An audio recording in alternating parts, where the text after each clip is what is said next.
Assalamualaikum warahmatullahi wabarakatuh.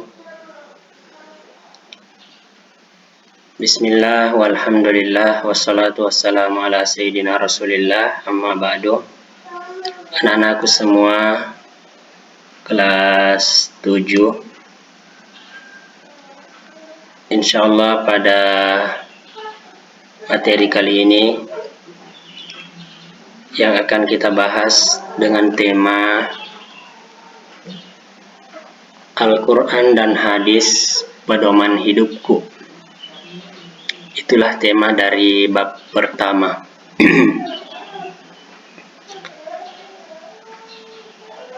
Jadi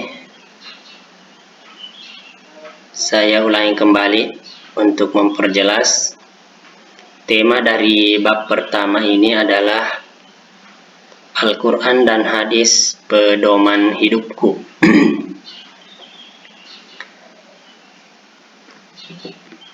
Jadi yang akan kita pelajari pada kesempatan ini adalah pengertian Al-Quran, yang kedua pengertian hadis,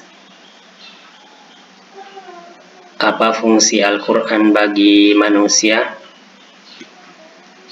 apa fungsi hadis terhadap Al-Quran, serta bagaimana kedudukan Al-Quran dan hadis dalam syariat Islam.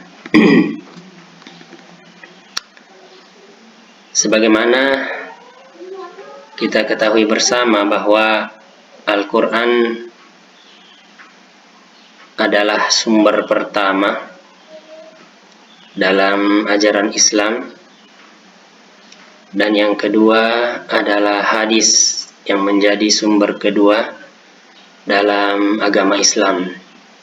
Oleh karena itu, penting bagi kita mengetahui apa itu Al-Quran, apa itu hadis, bagaimana fungsi Al-Quran, dan bagaimana fungsi hadis. Anak-anakku semua, materi kali ini itulah yang akan kita pelajari. Kita memahami apa itu Al-Quran, kita memahami apa itu hadis, bagaimana fungsi Al-Quran, dan bagaimana fungsi hadis. Baik, yang pertama,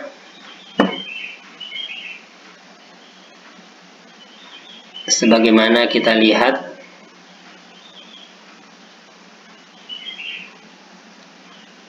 apa itu Al-Quran. Al-Quran secara bahasa adalah berasal dari kata qara'a. Artinya adalah bacaan, atau boleh kita katakan masdar dari kata qara'a. Qara'a yaqra'u qira'atan wa qur'anan. Jadi Al-Quran itu adalah bacaan. Pengertian Al-Quran secara bahasa berasal dari kata qara'a, Qur'anan, yang berarti bacaan. Itulah pengertian Al-Quran menurut bahasa.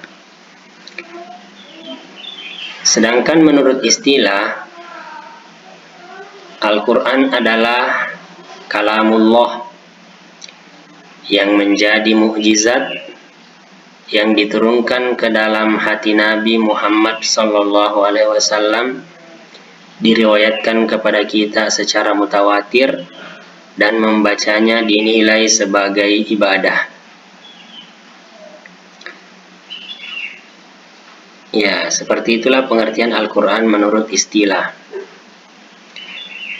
Jadi pengertian ini harus kita perjelas kembali untuk lebih mudah kita pahami.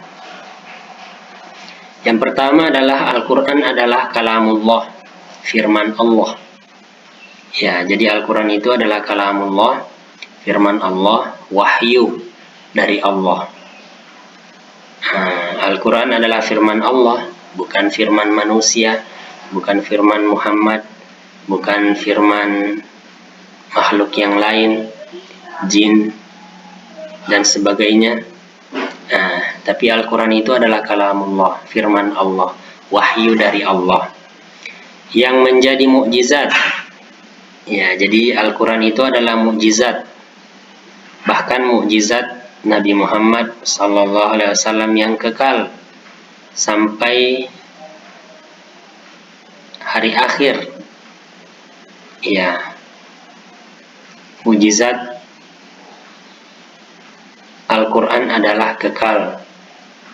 Artinya meskipun Nabi Muhammad sudah tidak ada, mukjizatnya tetap ada untuk umatnya. Mukjizat Al-Quran itu kekal sampai di akhir. Artinya masih bisa kita pelajari sekarang, masih bisa kita gali maknanya, masih bisa kita jadikan pedoman hidup. Ya, itulah keistimewaan Al-Quran, mukjizat yang kekal. Beda dengan mukjizat Nabi yang dahulu. Kalau nabinya sudah tidak ada, mukjizatnya juga hilang. Contohnya seperti tongkatnya Nabi Musa.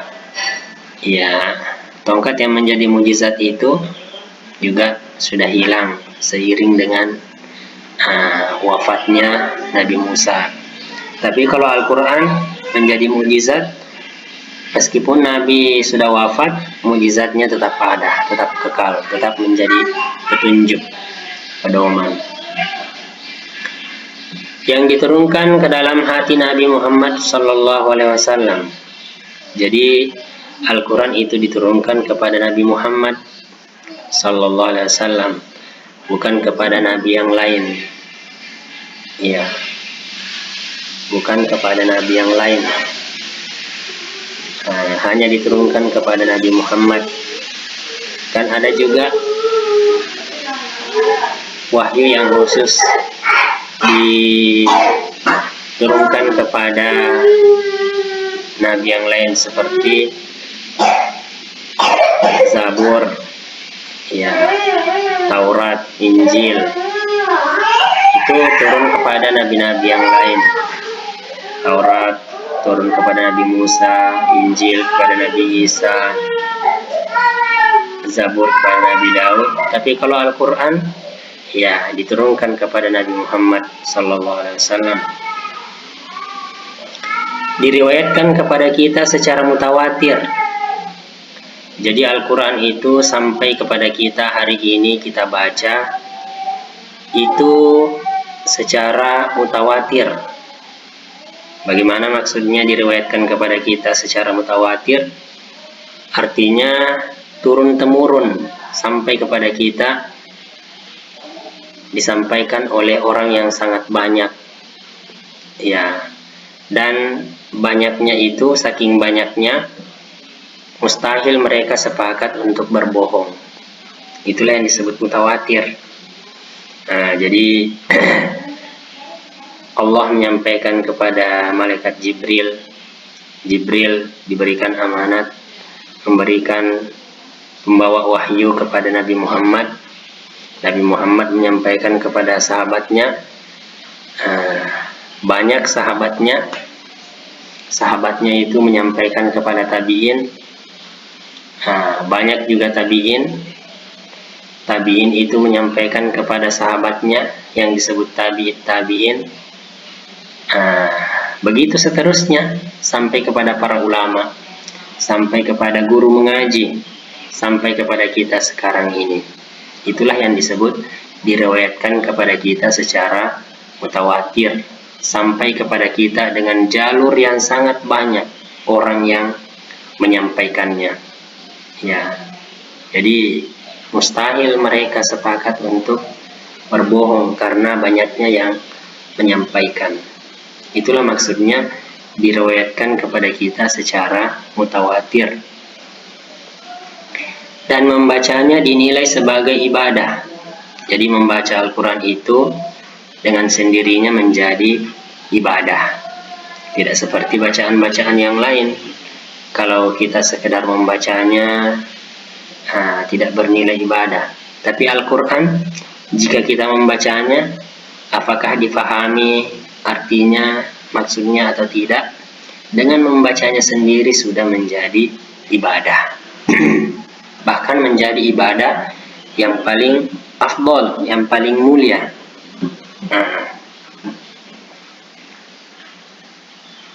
Afdalu ibadati ummati qiraatil Quran. Itulah disebutkan dalam hadis, sebaik-baik ibadah umatku adalah membaca Al-Quran. Bahkan satu huruf saja yang kita baca dari Al-Quran itu 10 pahalanya. Kalau dibaca dalam sholat, ada wudhu, lebih banyak lagi pahalanya, bisa sampai 100. Iya, jadi membaca Al-Quran itu sendiri adalah ibadah. Bernilai ibadah. Jadi anak-anakku semua, itulah pengertian Al-Quran secara bahasa dan secara istilah.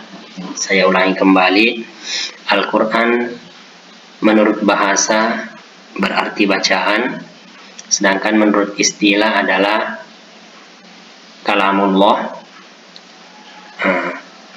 yang menjadi mukjizat diturunkan kepada Nabi Muhammad SAW sampai kepada kita dengan cara mutawatir, banyak yang menyampaikannya dan membacanya itu bernilai ibadah.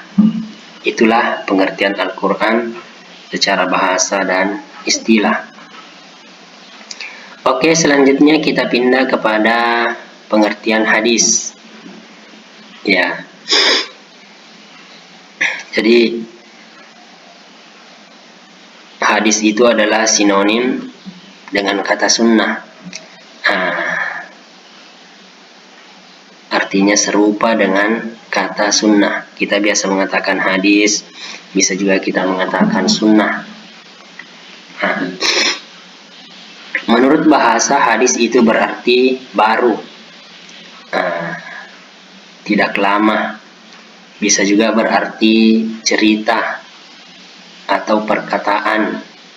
Ya, itulah pengertian hadis menurut bahasa.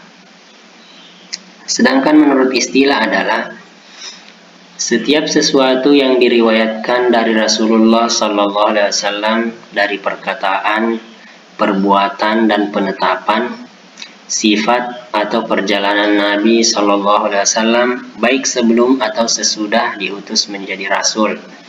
Itulah pengertian hadis menurut istilah. Oke, anak-anak semua, kita perjelas kembali. Pengertian hadis menurut bahasa berarti baru. Ya, sesuatu yang baru, tidak lama. Atau bisa juga berarti perkataan atau cerita. Sedangkan menurut istilah adalah segala sesuatu yang diriwayatkan dari Rasulullah, segala sesuatu yang bersumber, yang datang dari Rasulullah, baik perkataan. Jadi perkataan Nabi itu adalah hadis. Contohnya Nabi mengatakan, "Sholatlah engkau sebagaimana kalian melihatku sholat." Itu perkataan dari Nabi. Atau perbuatan, seperti perbuatan Nabi mencontohkan tata cara sholat. Itu perbuatan dari Nabi. Contoh, Nabi mencontohkan bagaimana caranya berhaji, melaksanakan haji. Itu semua perbuatan. Jadi perkataan dan perbuatan Nabi itu adalah hadis. Ada juga penetapan. Bagaimana maksudnya ini penetapan? Umpamanya, jika ada sahabat melakukan suatu perbuatan dan Nabi mengatakan bahwa iya, perbuatanmu itu bagus, atau Nabi tidak menegur sahabat itu ketika melakukan, atau Nabi hanya diam ketika sahabat itu melakukan perbuatan itu. Nah, itu artinya penetapan. Nabi menetapkan bahwa perbuatan orang lain itu bagus, tidak salah, dapat dilaksanakan. Ya, jadi perkataan, perbuatan, atau penetapan Nabi itu termasuk hadis. Atau sifat. Jadi sifat Nabi juga menjadi hadis. Atau bahkan keinginan. Nabi ingin melaksanakan sesuatu, namun tidak sempat melaksanakan karena sudah wafat. Itu juga termasuk hadis. Atau perjalanan Nabi SAW, Nabi berjalan, melakukan perjalanan musafir. Perjalanan Nabi SAW baik sebelum atau sesudah diutus menjadi Rasul. Ya, jadi itulah pengertian hadis menurut istilah. Anak-anakku semua, saya ulangi, pengertian hadis menurut bahasa adalah sesuatu yang baru, sedangkan menurut istilah adalah segala sesuatu yang bersumber dari Nabi Sallallahu Alaihi Wasallam, baik berupa perkataan, perbuatan, ketetapan, sifat, keinginan dari Nabi Sallallahu Alaihi Wasallam. Segala sesuatu yang disandarkan kepada Nabi, baik berupa perkataan, perbuatan, atau sifat, itu semua adalah hadis.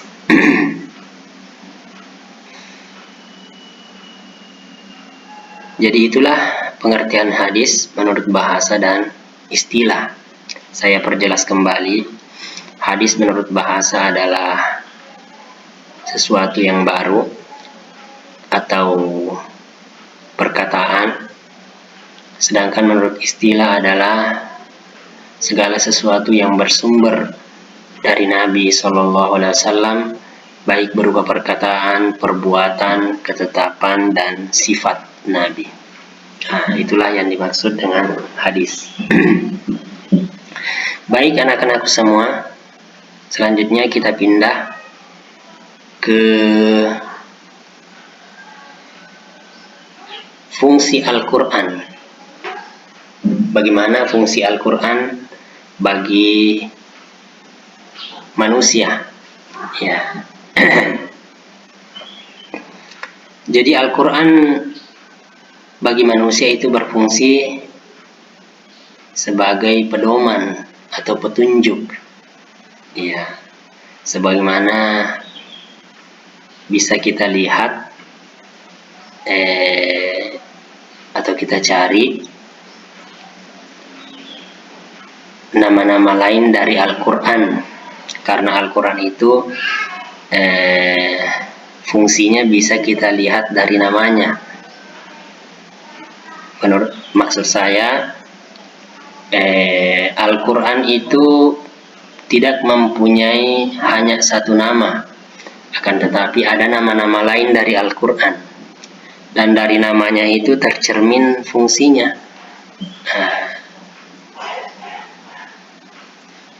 Contohnya Al-Quran, nama lain dari Al-Quran adalah Hudan.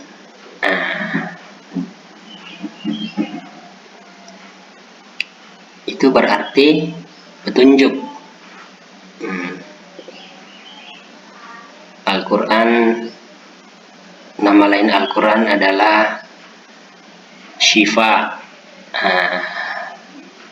obat. Jadi Al-Quran berfungsi juga menjadi obat lahir dan batin. Nama lain Al-Quran adalah Alkitab, ya.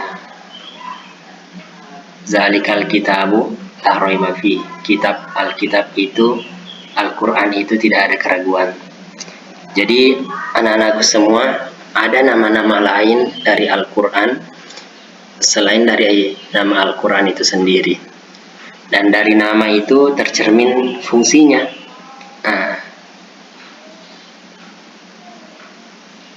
bisa kita cari nama-nama lain dari Al-Quran. Selanjutnya, Al-Quran berisi tentang hukum dan juga tuntunan manusia dalam menjalani kehidupan. Jadi Al-Quran itu adalah sumber hukum. Nah, jadi menjadi pedoman bagi manusia dalam menjalani kehidupan dunia. Bayangkan kalau tidak ada pedoman, kita menuju ke suatu arah tanpa kompas, tanpa pedoman, tanpa peta perjalanan, kita akan tersesat. Nah, jadi Al-Quran itu menjadi kompas, pedoman bagi kehidupan manusia supaya tidak tersesat. Nah, dia juga menjadi sumber hukum. Jadi kalau kita mencari suatu hukum, dasar dari suatu hukum, kita lihat dari Al-Quran. Di dalam Al-Quran juga mengatur bagaimana hubungan dengan orang lain. Jadi Al-Quran juga mengatur bagaimana cara orang berinteraksi, bermuamalah, seperti berdagang. Al-Quran mengatur bagaimana caranya berdagang yang baik, tidak curang, tidak menipu, jujur. Nah, semua itu ada pedomannya dalam Al-Quran. Bagaimana warisan, pembagian warisan, anak mendapatkan apa, orang tua mendapatkan apa. Jadi itu semua diatur dalam Al-Quran tentang warisan. Zakat, bagaimana pembagian zakat, siapa yang mendapatkan, dan lain sebagainya. Jadi itulah fungsi Al-Quran bagi manusia. Bisa kita lihat sesuai dari nama-nama Al-Quran itu sendiri. Jadi kalau kita mau melihat fungsi Al-Quran, lihatlah namanya. Al-Quran adalah bacaan. Jadi dari bacaan itulah kita mendapatkan pedoman dalam bermuamalah, berinteraksi. Dari bacaan itulah kita mendapatkan sumber hukum, ya, bagaimana kita mendapatkan tuntunan. Ya. Baik anak-anakku semua, jadi fungsi utama dari Al-Quran itu adalah menjadi petunjuk bagi kehidupan manusia. Hudal linnasi wa bayyinatin, menjadi hudan. Dalam Al-Quran, inna hazal Quran yahdi lillati hiya aqwam. Sesungguhnya Al-Quran ini adalah petunjuk ke jalan yang lurus. Jadi kalau kita mengikuti petunjuk Al-Quran, pedoman Al-Quran, insya Allah dalam kehidupan kita tidak akan salah arah atau salah jalan. Selanjutnya, fungsi hadis terhadap Al-Quran. Apa sih fungsinya hadis terhadap Al-Quran? Kenapa harus ada hadis? Ya, apakah Al-Quran tidak cukup? Itulah pentingnya kita mempelajari fungsi hadis terhadap Al-Quran. Bagaimana fungsinya, apa tujuannya hadis bagi Al-Quran. Jadi anak-anakku semua, fungsi hadis terhadap Al-Quran menguatkan dan menegaskan hukum yang terdapat dalam Al-Quran. Ya, jadi itulah fungsi yang pertama, menguatkan dan menegaskan. Kalau ada hukum yang disebutkan dalam Al-Quran, contohnya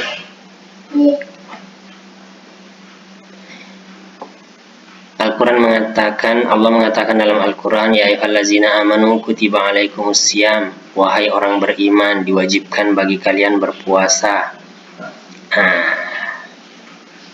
Jadi hadis datang menguatkan atau menegaskan hukum itu.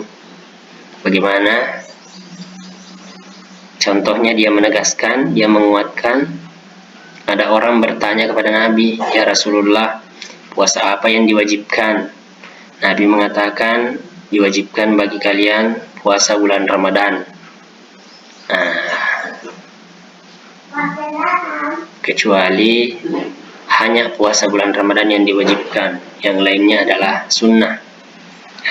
Jadi Al-Quran menguatkan atau menegaskan hukum yang disebut hadis menegaskan hukum yang disebutkan di dalam Al-Quran. Ya, Al-Quran mengatakan wajib berpuasa, hadis menegaskan dan menguatkan hukum itu. Yang kedua, menguraikan atau menjelaskan dan merinci ayat yang masih global. Jadi Al-Quran menjelaskan ayat yang masih bersifat umum. Ya.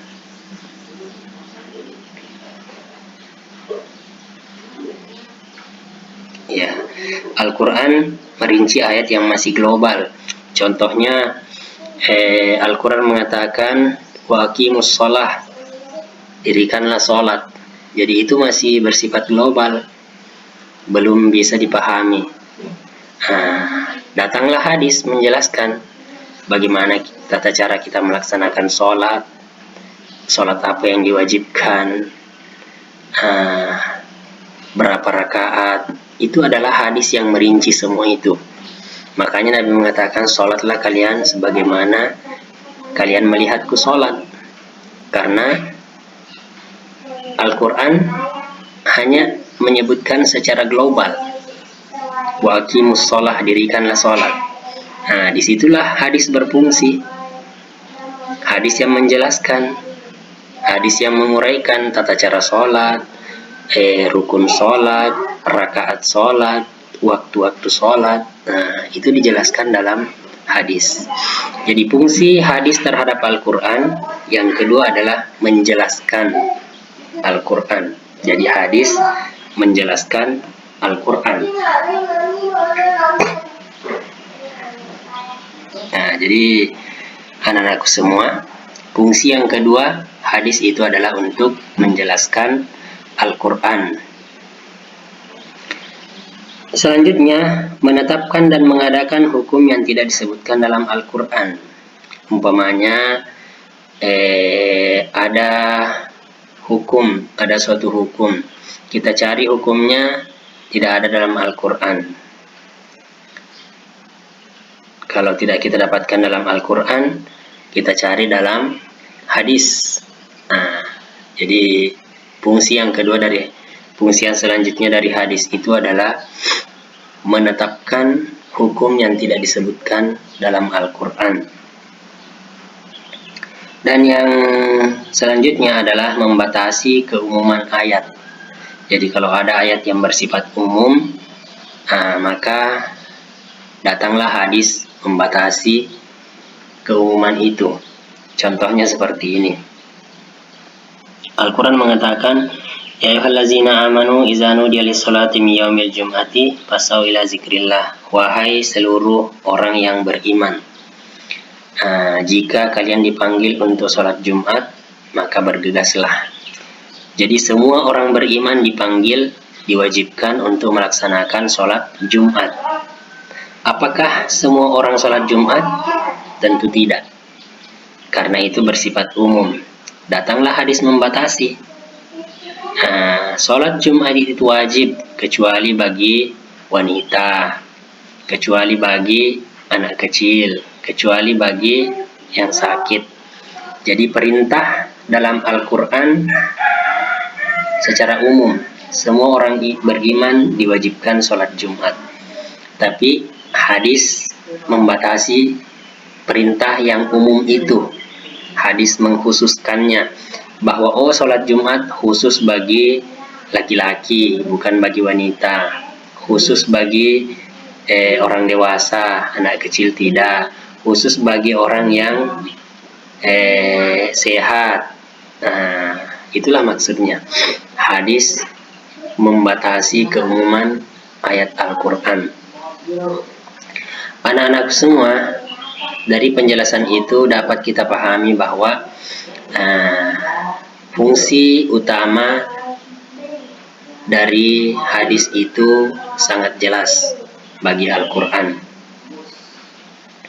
Fungsi hadis terhadap Al-Quran sangat penting Jadi kita tidak boleh mengingkari hadis, karena ada juga orang yang tidak memakai hadis, hanya memakai Al-Quran. Itu sesat dan menyesatkan. Karena kita tidak bisa memahami Al-Quran tanpa menggunakan hadis, karena hadis berfungsi untuk menjelaskan. Jadi mohon maaf anak-anakku semua, videonya tadi terjeda. Kita lanjut. Fungsi hadis terhadap Al-Quran. Yang pertama adalah menegaskan hukum yang ada dalam Al-Quran. Yang kedua adalah menjelaskan ayat yang masih global. Yang ketiga, menetapkan hukum yang tidak disebutkan dalam Al-Quran. Dan yang terakhir adalah membatasi ayat yang bersifat umum. Ya, selanjutnya yang terakhir adalah Al-Quran adalah sumber hukum pertama, kemudian hadis. Jadi poin yang terakhir ini adalah Al-Quran adalah sumber hukum yang pertama. Jadi kalau kita mau mendapatkan dasar dari suatu hukum, maka carilah dari Al-Quran. Karena Al-Quran adalah sumber hukum yang pertama. Kalau kita tidak mendapatkan dalam Al-Quran, maka kita cari di dalam hadis, karena hadis adalah sumber hukum Islam yang kedua.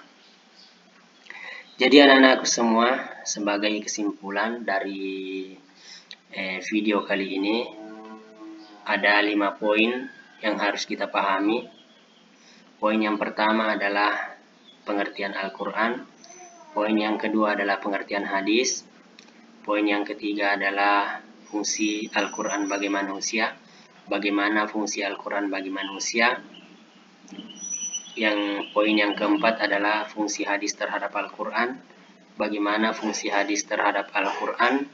Dan yang terakhir adalah poin yang kelima atau yang terakhir adalah Al-Quran adalah sumber hukum yang pertama dan hadis adalah sumber hukum yang kedua. Itulah 5 poin yang kita bisa pahami dari video kali ini. Secara singkat, Al-Quran adalah firman Allah yang menjadi mukjizat bagi Nabi Sallallahu Alaihi Wasallam, Nabi Muhammad Sallallahu Alaihi Wasallam, sampai kepada kita dengan cara mutawatir. Banyak yang menyampaikannya, saking banyaknya mustahil untuk sepakat berbohong, dan membaca Al-Quran itu sendiri adalah bernilai ibadah. Poin yang kedua, hadis adalah segala sesuatu yang bersumber dari Nabi Sallallahu Alaihi Wasallam, baik berupa perkataan, perbuatan, ketetapan, atau sifat Nabi Muhammad SAW. Itulah hadis. Yang ketiga, fungsi Al-Quran bagi manusia. Bagaimana fungsi Al-Quran bagi manusia? Fungsi yang pertama, yang paling penting, Al-Quran itu adalah pedoman, petunjuk. Jadi kalau anak-anakku semua tidak mau tersesat dalam kehidupannya, ambillah Al-Quran sebagai petunjuk, pedoman dalam hidup. Dan yang keempat, poin yang keempat, bagaimana fungsi hadis terhadap Al-Quran. Apa gunanya hadis untuk Al-Quran? Kenapa kita memakai hadis bukan Al-Quran saja? Jadi hadis berfungsi untuk menguatkan atau menegaskan hukum yang ada dalam Al-Quran. Hadis menjelaskan ayat yang bersifat global. Hadis menetapkan atau mengadakan hukum yang tidak disebutkan dalam Al-Quran. Dan yang terakhir adalah hadis membatasi ayat Al-Quran yang bersifat umum. Dan poin yang kelima adalah Al-Quran adalah sumber hukum yang pertama. Dan sumber hukum yang kedua adalah hadis. Jadi sumber hukum kita dalam agama Islam yaitu yang pertama adalah Al-Quran, dan yang kedua adalah hadis. Itulah kelima poin yang kita pelajari dalam pertemuan ini, anak-anakku semua. Baik, mudah-mudahan dari penjelasan tadi dapat kita pahami dengan baik. Kita mengerti apa itu Al-Quran, kita mengerti apa itu hadis, kita mengerti bagaimana fungsi Al-Quran bagi manusia, kita mengerti bagaimana fungsi hadis untuk Al-Quran, bagaimana fungsi hadis terhadap Al-Quran, dan yang terakhir kita mengerti apa sumber hukum kita. Tentu yang pertama adalah Al-Quran dan yang kedua adalah hadis. Baik anak-anak semua, saya kira cukup untuk materi dalam bab yang pertama ini. Al-Quran hadis adalah pedoman hidupku. Al-Quran dan hadis adalah pedoman hidupku. Itulah materi dalam bab yang pertama pelajaran kita Al-Quran hadis untuk kelas 7. Mudah-mudahan dapat dipahami dengan baik. Terima kasih atas segala perhatiannya dan mohon maaf atas segala kekurangannya. Kita tutup dengan doa bersama. Subhanallah wa bihamdi, subhanakallahumma wa bihamdik, asyhadu an la ilaha illa anta astaghfiruka wa atubu ilaik. Assalamualaikum warahmatullahi wabarakatuh.